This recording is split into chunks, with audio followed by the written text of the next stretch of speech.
Fala aí, pessoal! Chegamos ao fim da primeira parte do nosso tutorial BGP. Não, o curso não acabou, está longe de acabar, fique sossegado. É a primeira parte.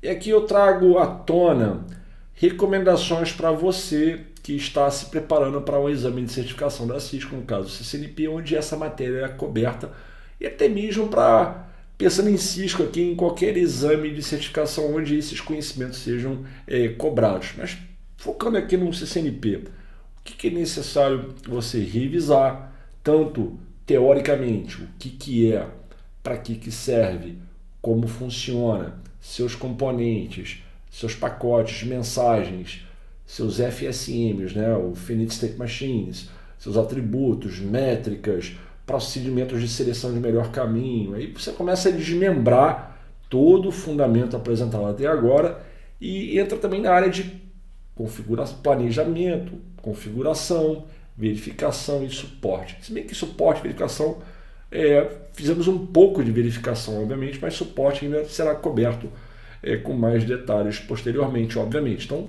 vamos trazer isso aqui para vocês conferirem. Bom, o candidato à certificação CCNP, e assim como outras certificações onde o BGP seja um tópico crucial, precisa saber descrever com muita propriedade o que é um sistema autônomo. Você pode revisar aqui no nosso material, no nosso tutorial, o quanto já foi falado sobre a AS e os exemplos empregados. Também você precisa dominar bastante os atributos de caminhos, saber explicar o que são, como funciona, para que servem, dar as suas categorizações, tipificações, o que é well-known mandatory, well-known discretionary, optional transitive, optional non-transitive, e citar exemplos de cada um desses. Quanto maior for a tua lista de exemplos, melhor para você. Como é que funciona a comunicação entre roteadores para a formação de uma vizinhança BGP? O que são sessões single e multi-hop? Por exemplo, sabemos que, obviamente, single hop é quando você fecha uma vizinhança com um cara que está na mesma subrede que você. Multi-hop é quando está a saltos de distância de você. Sabemos que, por exemplo, por padrão BGP, sessões externas são single hop, mas você pode configurar um BGP multi-hop, coisa que será demonstrada posteriormente, e que no IBGP, por padrão, já é multi-hop. Não precisa de configuração especial para isso. Enfim, as mensagens. Você falar, por exemplo, do update, do keep alive, do notification, do route refresh, sabe? Do open.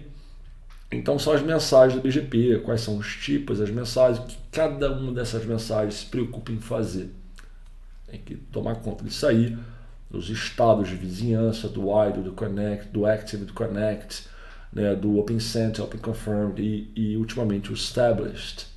Saber descrever o que acontece em cada um desses estágios e o que impediria do FSM ser concluído para established, que é o que você quer, em cada circunstância. É bom você saber disso aí, saber configurar, mesmo que de cabeça, mesmo que no Notepad ou qualquer que seja o teu software de coding aí, fazer uma configuração básica de BGP.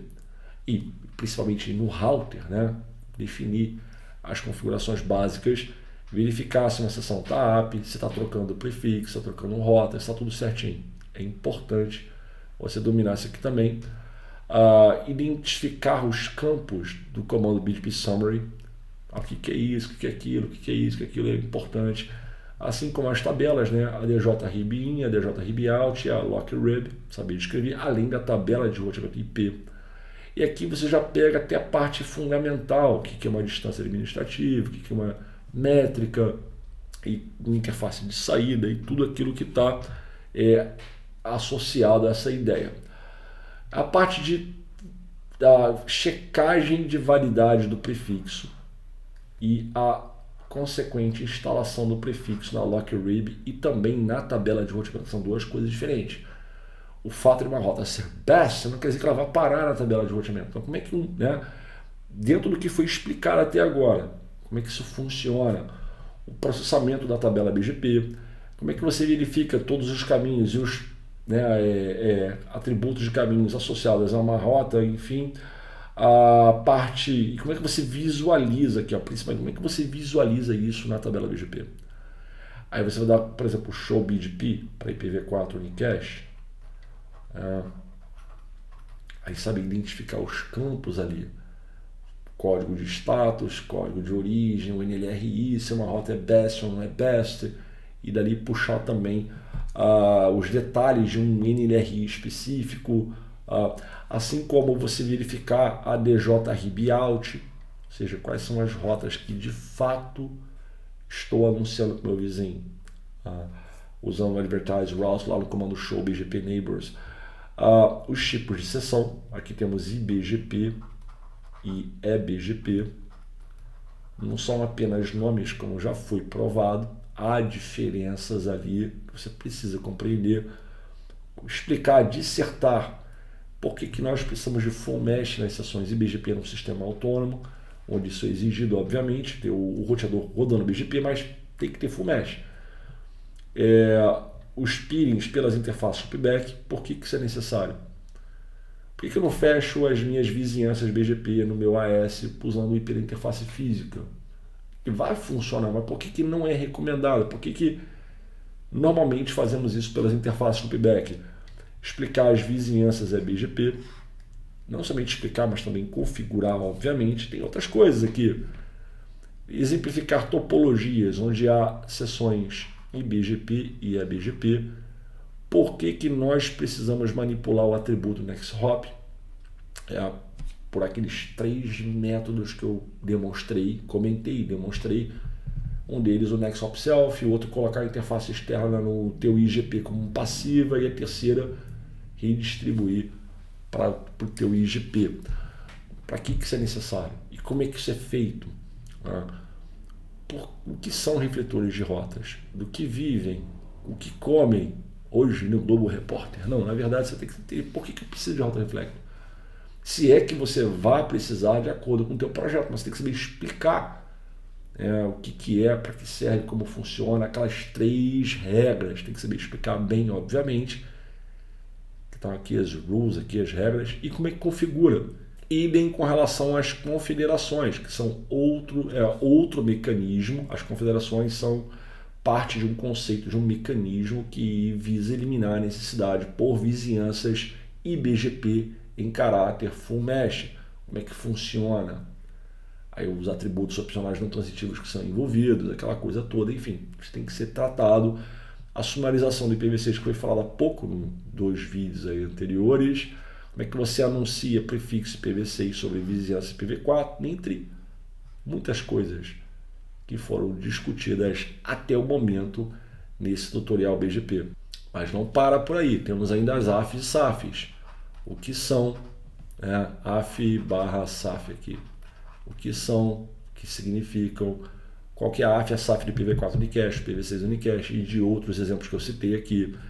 Falar um mínimo, embora não tenhamos entrado em detalhes aqui, mas falar um mínimo do atributo ASPath, dissertar a respeito dele, como ele funciona, para que ele serve, quais são as 2 principais funções do atributo, que seria prevenção de loop e contribuição para o processo de seleção de melhor caminhos. Novamente, AS aqui de novo, como está meio que repetido aqui, não sei por causa de quê. Falar das características de uma sessão EBGP, de uma sessão IBGP, citar o que são atributos opcionais transitivos no caso, né? Vamos falar de uma community, um exemplo. O mesmo com relação a optional non-transitive, saber listar aqueles atributos dessa categoria ou desse tipo que eu já comentei e demonstrei aqui até então no curso. O que são protocolos de roteamento de Path Vector, que é o caso do BGP. A Router Reflector já foi falado, enfim, repetiu aqui, mas o client, que nós sabemos que quando nós configuramos o roteador para ser um Router Reflector, na verdade você não fala que ele é um Router Reflector, você fala que o fulano é cliente de Router Reflector dele. E o cliente não sabe disso, é bem interessante, isso foi demonstrado, foi configurado, temos atividades aqui no nosso ambiente falando disso. E com os atributos well-known mandatory, por que são atributos reconhecidos? Por que são chamados de mandatory? porque falamos que nas mensagens update, esses atributos devem constar sempre, né? ASPath, NextHop e Origin. Nós sabemos citar o que são atributos do Anônimo Aleatório e quais são e como cada um funciona dentro do escopo do que foi apresentado, demonstrado até o momento. Isso é uma obrigação para todo candidato ao CCNP ou de qualquer certificação onde o BGP seja o tema primário ali, ou um dos principais. E com relação com o Non-Discretionary, exemplo do Local Path. LocRib, explicar essa tabela BGP com detalhes, saber identificar seus campos, localizar as informações, explicar o seu funcionamento. E tem outras coisas que foram apresentadas ao longo dessa primeira etapa. Aqui uma referência de comandos, de coisas executadas no nosso ambiente. Inicialização do processo BGP, configuração estática manual do Router ID, configuração de vizinhos, customização dos temporizadores, no caso Keep Alive Hold, para aquele vizinho, modificação do endereço IP de origem para você fechar a vizinhança com o vizinho, você colocar o seu sistema autônomo de confederação, identificar o teu AS na confederação, para você fazer as vizinhanças aqui no BGP Confederation Peers com AS que façam parte de uma confederação e coisas assim. Como é que você desabilitaria globalmente o IPv4 unicast? Já foi demonstrado. As configurações de famílias de endereços abaixo do BGP. Como é que você ativa um vizinho para determinada família de endereço?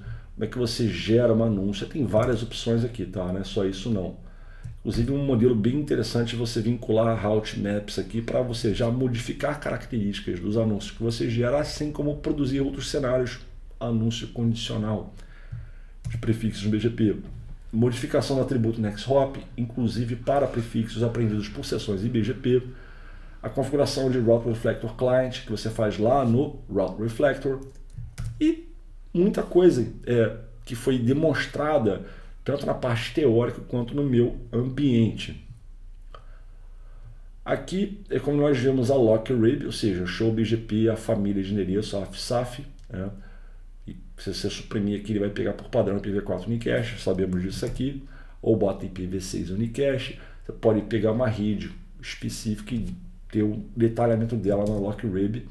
Aqui para você ver a tua tabela resumida de vizinhos e estatísticas gerais, assim, com os vizinhos e quantos prefixos você aprendeu de cada vizinho que você definiu, assim como a verificação detalhada de um determinado vizinho. Vou pegar um vizinho aqui específico e eu quero ver tudo que foi negociado com ele, quais são as capacidades suportadas, as famílias de endereço suportadas e tudo mais. E aqui é o comando que nós usamos para a verificação da nossa LocRib por vizinho. Embora que aqui interessante, não falou da ADJ-RIB-IN, né, que seria o Received Routes, mas a gente vai ver depois. Puxa, tranquilo, deixa comigo que eu vou mostrar isso depois para vocês. E é basicamente isso. Espero que você esteja curtindo essa experiência comigo, de aprender BGP comigo. Seguiremos adiante. Outras coisas virão aqui nesse nosso curso. Segue acompanhando, tem mais material, mais conteúdo, mais laboratórios, demonstrações. E posso dizer que passamos do nível 1, numa escala de complexidade, essa parte básica do BGP, que eu fiz questão que você tivesse a chance de aprender aqui comigo. Nos vemos já na próxima etapa, no primeiro vídeo da próxima etapa. Um grande abraço e até lá.